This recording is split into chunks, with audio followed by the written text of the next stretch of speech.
பிரான்சில் கர்ப்பிணி ஒருவர் உட்பட இரு பெண் ஆர்ஏடிபி ஊழியர்கள் மீது தாக்குதல். இரு பெண் ஆர்ஏடிபி ஊழியர்கள் மீது தாக்குதல் மேற்கொள்ளப்பட்டுள்ளது. அவர்களில் ஒருவர் கர்ப்பிணி பெண் என தெரிவிக்கப்படுகிறது. வியாழக்கிழமை இரவு 1 மணி அளவில் இச்சம்பவம் ஷார்ட்லெட் நிலையத்தில் இடம்பெற்றுள்ளது.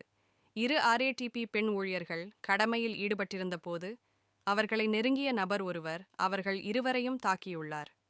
இதில் கர்ப்பிணி பெண்ணை வயிற்றிலும் தலையிலும் தாக்கியுள்ளார். தாக்குதலாளி சம்பவ இடத்தில் இருந்து தப்பி ஓடியுள்ளார். இரு பெண்களையும் மீட்டு மருத்துவமனையில் சேர்த்துள்ளனர் காவல்துறையினர். விசாரணைகளை அடுத்து தாக்குதலாளி கைது செய்யப்பட்டுள்ளார். காரணமின்றி தாக்குதல் இடம்பெற்றதாக தெரிவிக்கப்படுகிறது. அவருக்கு 10 ஆண்டுகள் சிறையும் €150,000 குற்றப்பணமும் அறவிடப்படலாம் என தெரிவிக்கப்பட்டுள்ளது.